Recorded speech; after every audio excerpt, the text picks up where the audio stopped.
আমরা আজকে দেখব কিভাবে ক্লাস কম্পোনেন্ট ক্রিয়েট করতে হয়।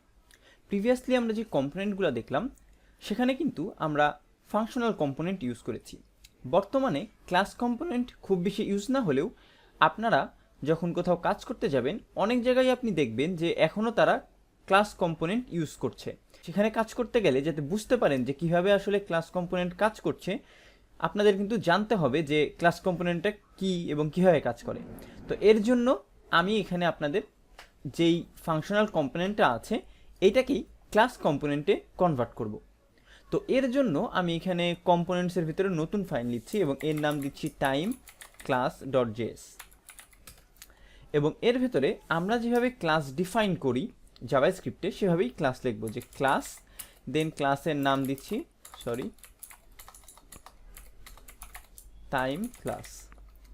এবং এর ভেতরে আমরা আমাদের প্রপার্টিগুলো দিব ক্লাসের, এবং অবশ্যই আমাদের এটাকেও কি করা লাগবে, এক্সপোর্ট ডিফল্ট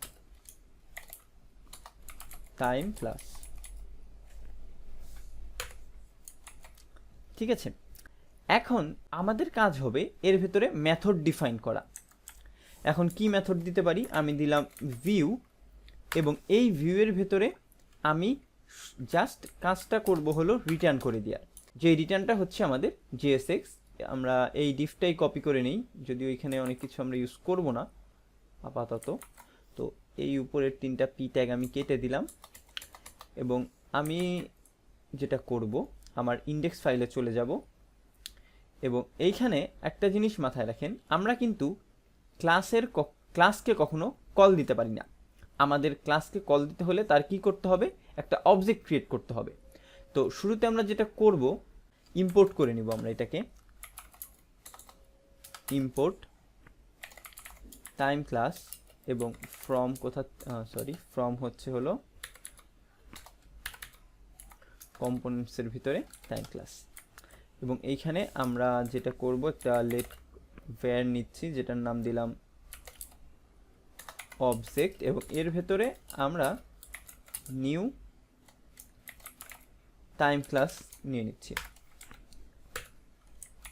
এবং এখন আমরা এই অবজেক্টের থ্রুতে কিন্তু এই যে টাইম ক্লাসটা আমাদের আছে এইটার এই ভিউ মেথডটাকে কল করতে পারি।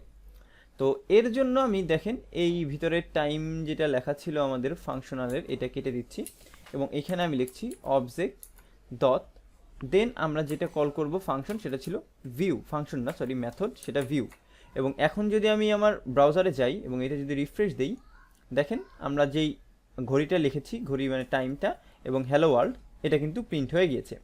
অর্থাৎ আমরা কিন্তু ফাংশনাল ওয়েতে যেভাবে কাজ করতে পারি ঠিক একইভাবে ক্লাসও ক্রিয়েট করে কাজ করতে পারি। বাট এইখানে আপনাদের মনে একটা জিনিস আসতে পারে যে আমরা তো এখানে নর্মাল অবজেক্ট হিসাবে ইউজ করছি, এরকম না ইউজ করে আমরা যদি জেএসএক্স এর মতো করে কাজ করতে যাই, অর্থাৎ এই অ্যাঙ্গুলার ব্র্যাকেট দিয়ে, তাহলে কীভাবে কাজ করব। তার জন্য আমাদের যেটা করতে হবে, এই ক্লাসটাকে আমরা ইনহেরিট করব আরেকটা ক্লাস কম্পোনেন্ট দিয়ে। অর্থাৎ আমরা এখানে ইনহেরিট করব, এখানে লিখব এক্সটেন্স, এবং এক্সটেন্স করব কাকে, রিঅ্যাক্টের ভেতরে আমাদের একটা প্রপার্টি আছে যার নাম হচ্ছে কম্পোনেন্ট। এই কম্পোনেন্টের ভেতরে আমাদের বলা আছে যে কম্পোনেন্টে কী কী প্রপার্টি থাকতে হবে, যেটা আমরা কিন্তু জাভাস্ক্রিপ্টের ক্লাসের সময় এক্সপ্লেন করেছিলাম যে আমরা যখন এক্সটেন্স করি তখন আসলে কি হয়। তো এই রিঅ্যাক্ট কম্পোনেন্টে যে প্রপার্টিগুলো আছে সেইগুলো আমার এই টাইম ক্লাসে চলে আসবে। এখন আমরা যেহেতু রিঅ্যাক্ট ইউজ করছি, আমাদের কিন্তু এই রিঅ্যাক্টটা ইম্পোর্ট করতে হবে। তো এর জন্য আমি সিম্পলি প্রিভিয়াস ফাইল থেকে এই ইম্পোর্টের কোডটা কপি করে এনে এখানে বসিয়ে দিলাম, এবং এই রিঅ্যাক্টটা যেহেতু কম্পোনেন্ট ইউজ করছে, এর ডিফল্ট একটা মেথড আছে যার নাম হচ্ছে রেন্ডার। এই রেন্ডার মেথডের ভেতরেই আমাদের জেএসএক্সটা রিটার্ন করতে হবে, তাহলেই আসলে কাজ করবে, না হলে কিন্তু কাজ করবে না। তো এই ভিউটা আমরা লিখতে পারবো না, আমরা এটার নাম দিয়ে দেবো রেন্ডার, এবং এই নামটা কিন্তু ফিক্সড, আপনারা কিন্তু ইচ্ছামতো নাম দিলে হবে না, এটা রেন্ডারই দিতে হবে। এবং এই রেন্ডার থেকে সবসময়ই আমরা রিটার্ন করব আমাদের জেএসএক্সটা। তো এখানে তো রিটার্নটা হয়ে গেল, এবং এখন আমি ইন্ডেক্সে যে যদি আমি এইগুলা সব কেটে দিই, এবং অবজেক্টটা আমরা এভাবে কল না করে আমরা যেভাবে কল করছিলাম অ্যাঙ্গুলার ব্র্যাকেট দিয়ে টাইম ক্লাস, এবং এখানে আমরা একটাতেই ক্লোজ করে দিই, অর্থাৎ সেলফ ক্লোজিং ট্যাগ দিয়ে দিই এবং এখন যদি আমি আবার ব্রাউজারে যাই এবং রিফ্রেশ দিই, আমাদের একটা ইরর দিয়ে দিয়েছে, দেখেছে class extends value undefined in constructor or null. আচ্ছা, এইখানে একটা ইরর দিয়ে দিয়েছে আমাদের। তো ইররটা এই ফাইলে তো আমি কোনো ইরর দেখছি না। টাইম ক্লাসে রিয়্যাক্ট, ও আচ্ছা, এখানে আমি রিয়্যাক্ট কম্পোনেন্টের সিটা ছোট হাতে লিখেছি, এটা বড় হাতের হবে। তো এখন যদি আবার ব্রাউজারে যাই রিফ্রেশ দিই, দেখেন আমাদের ফাইলটা কিন্তু প্রপারলি কাজ করছে।